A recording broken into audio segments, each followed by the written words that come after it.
On this episode of Black Girl Gone, I tell the story of Miriam Carey, a 34-year-old mother whose trip from Connecticut to Washington, D.C. ended in a tragic and controversial police shooting. With her 13-month-old daughter strapped into the back seat, Miriam made a U-turn at a security checkpoint near the White House, an action that set off a pursuit and a deadly response from law enforcement.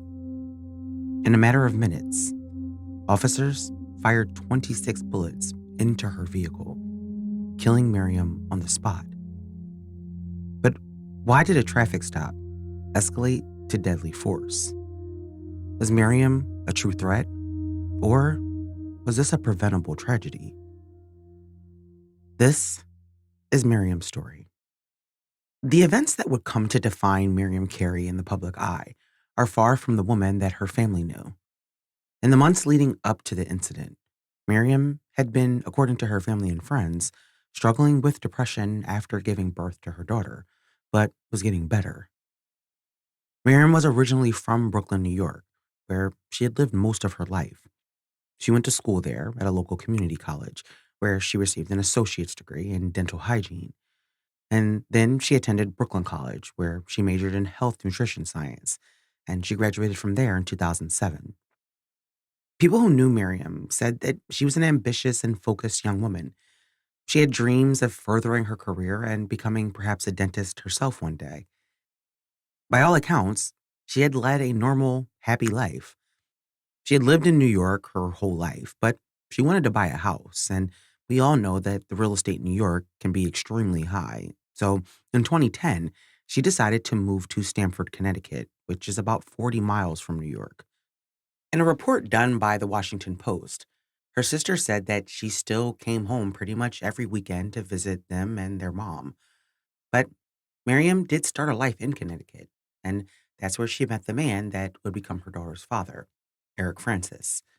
Eric was a lot older than Miriam, according to the Washington Post article. He was 21 years older than her, which her family said wasn't really her usual style. But according to her family, Miriam didn't really like to talk about her relationship with Eric. Eventually, she would get pregnant, and in August 2012, she gave birth to their child, who she named Erica.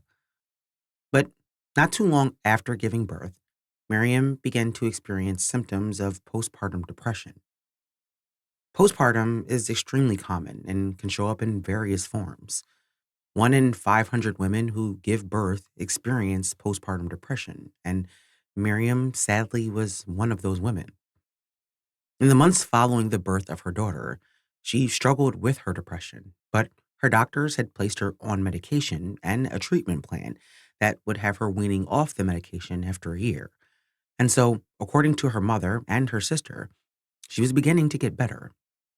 It's important to note that during the time that Miriam had been struggling with her mental health after the birth of her daughter, she was still maintaining her employment as a dental hygienist. She was actually working for two different dentist offices at the time. But in early October 2013, something would happen to Miriam that would change everything. On October 2nd, 2013, Miriam went to work like she had normally done. Her daughter Erica was in daycare, and according to the Washington Post, she would always leave at around 5 p.m. so that she could pick up her daughter. And so that day, after her last patient, she left like she normally would. She was scheduled to be off on Thursday and Friday, and then she was to work her other job, which was in Brooklyn, that Saturday. Her coworkers described her as normal when she left that day. She wasn't acting strange, and she didn't seem to be experiencing any signs that something was wrong. But on October 3rd, 2012, for reasons that are still unknown, Miriam got into her car with her then 13-month-old daughter Erica and drove 265 miles to Washington, D.C. Now, there are several missing pieces to this story, and one of which is Miriam's movements on the day that she drove to D.C. There's no information about when she left Connecticut or whether or not she stopped along the way or just drove straight there. I looked up how long it takes to get to DC from Connecticut, and it's about a 4.5 hour drive. So if she had had enough gas, she could have possibly just driven straight there. But of course, there is zero information about Miriam's movements on October 3rd until her black Infiniti shows up at a White House security checkpoint at around 2:13 p.m. that afternoon. But what is initially reported about that day's events would not be as clear as the years go by, because initially the police and media described Miriam as a mentally ill woman who purposely tried to breach White House grounds and then fled, and led them on a high speed chase around DC, leaving them no other recourse than to fire 26 bullets into her vehicle. Now, the early reporting about that day said that around 2:15 p.m., Miriam came to the checkpoint near the White House, where she attempted to breach a security barrier that was in place. After failing to respond to commands from the Secret Service vehicle to stop her, it says that she then made a U turn to exit the area, and then she strikes a Secret Service officer with her car on the way out. After the Capitol Police began chasing Miriam, who was driving towards the U.S. Capitol building at that point, after a few minutes of pursuing the vehicle, they are able to catch up with her and they corner her in. Now, this moment was actually captured on camera and shows Miriam's car surrounded by police. Now, this footage was captured by a gentleman who was working for an international news station and just happened to have been there filming in the area that day. Miriam was surrounded by police, and when she backs her car up, hitting one of the vehicles, and then her black Xfinity is seen driving away, followed by Capitol Police. But as she flees, the cops fire 8 shots into her car. The pursuit carries on for a few more minutes until Miriam's car crashes into another security barrier. Police then fire more shots into the car, 26 in total. Miriam had been shot multiple times. She was taken to the hospital where she would eventually die from her injuries. Her daughter Erica miraculously was not shot despite the 26 bullets that were fired at the car that she was riding in. The news of what happened in Washington began to hit the media, and they would soon identify the person behind the wheel of that car as Miriam, which I think initially shocked almost everyone. No one thought that the person behind the wheel of that car was a woman. Most of the onlookers that day had assumed that it was a man. And statistically, an incident like this usually involves a man. So to find out that it was a black woman and a mom took most people by surprise. And the fact that her child was in the car made it even more shocking. The media immediately began to dissect Miriam's life, and questions about her motives were at the forefront. When the public hears that someone attempted to breach a White House security checkpoint or barrier, they almost automatically think terrorism, especially in the years after 9/11. The FBI and counterterrorism began searching Miriam's home to see if they could determine a motive.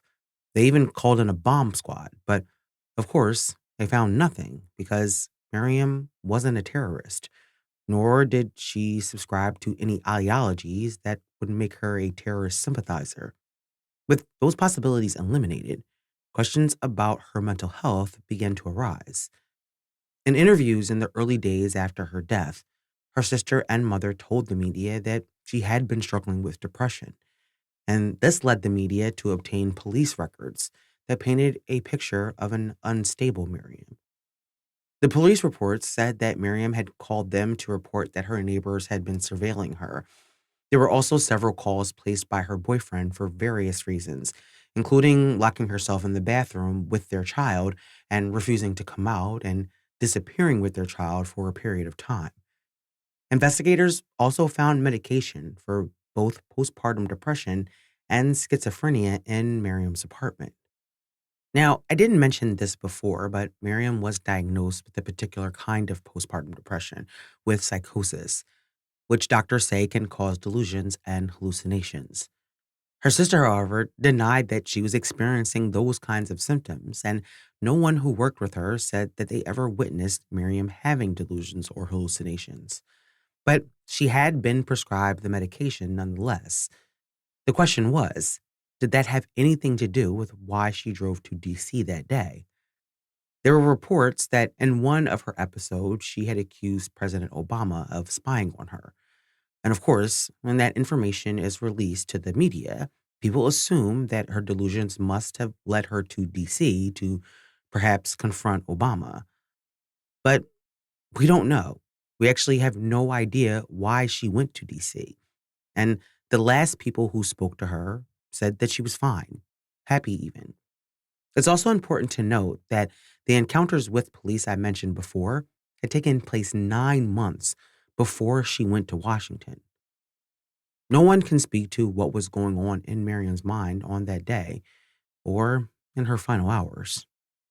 The Capitol Police completed their investigation and determined that the shooting was justified, and they used Miriam's perceived mental state as a motive behind her actions. It seemed really black and white, but her family didn't agree. And when Miriam's autopsy is completed, it's revealed that she was shot 5 times, with all bullets entering her body from behind. Miriam was shot in the back, and that enraged her family, and they demanded answers. Was shooting her the only way that police could have handled that situation that day? Initially, it seems like perhaps it was, but then you look at the evidence, and the answers to that question become less and less clear. Miriam's family hired an attorney, and they began to raise serious doubts about whether or not shooting Miriam 26 times was their only option. After the investigation, the Washington Post released an article which laid out a more detailed account of that day. And what they find is that what the police initially reported wasn't exactly what happened. According to the article, when Miriam turned into the checkpoint, she is told to stop, but instead, she made a U turn. Now, why Miriam didn't stop is part of the mystery, but she could have just been scared and figured if I just turn around and go back, they'll leave me alone.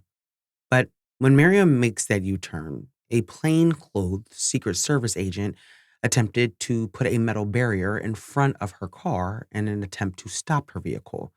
Now, this agent was not in uniform and carrying a cooler when he grabs a metal barrier and tries to stop Miriam's car.